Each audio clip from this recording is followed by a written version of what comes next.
Let's now turn to the next big catalyst for the market. Fed Chair Jerome Powell set to give a high-stakes speech tomorrow morning from Jackson Hole. Our own senior economic reporter Steve Liesman is there live, and he joins us now with more. Steve, what's going on?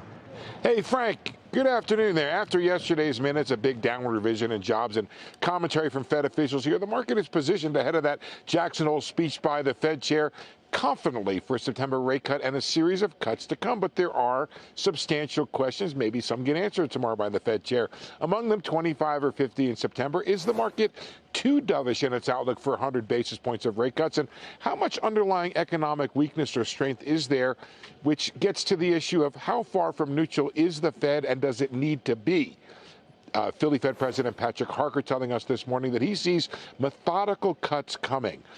Kansas City Fed President Jeff Schmidt saying is room to consider where we go from here. A little, maybe more hawkish or less dovish than the others. And Susan Collins saying to Fox Business News, the Fed is in a healthy position to respond.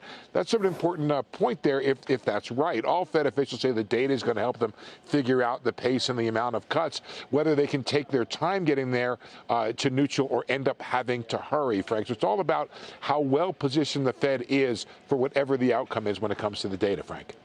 You know, Steve, we just mentioned that downward revision of the jobs number. How big of a factor is that there in Jackson Hole? I know you're talking to the Fed officials about it. How much of a weighting is that in their decision? Obviously, the Fed has that dual mandate of inflation and also jobs. I'm not hearing very much. I think it's one factor, Frank. I don't think it's a huge factor. I think the Fed was expecting a rather large downward revision.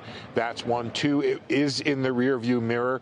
But three, Frank, when I went back and looked at this huge downward revision compared to the last time it was this big, which was back in 2009, you have none of the confirming data that you had back in 2009.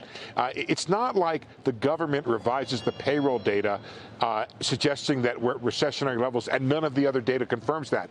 Back in 2009, Frank, you had jobless claims up north of 650,000. You had the insured unemployment rate north of 5%. Now, the 4-week moving average of jobless claims, 235,000. Exactly where it was last year. The insured unemployment rate, a very low 1.2%.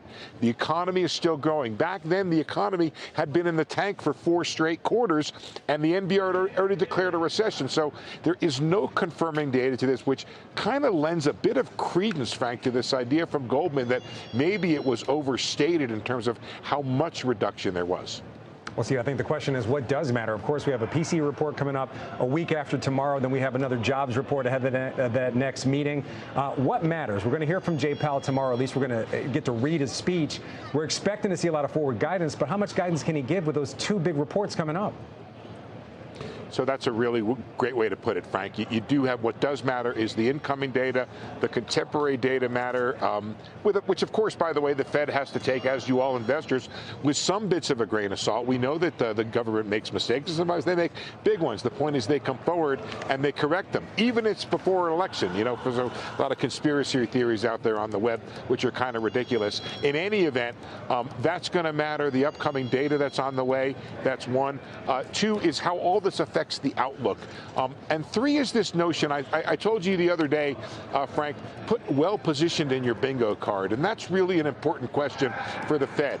If they're 240 basis points above neutral, say, and let's say they have to stimulate the economy, where do you want to be able to come in and help the economy if it's needed? I think the Fed is far from that point, and that's why the market is banking on fairly aggressive cuts so the Fed can get into that position to help the economy if it's needed. Well, Steve, I know where I would like to be. Jackson Hole, beautiful backdrop right there. Steve Liesman, great reporting as always. A little bit of smoke from a nearby fire, Frank. Good to see you. Stay warm out there.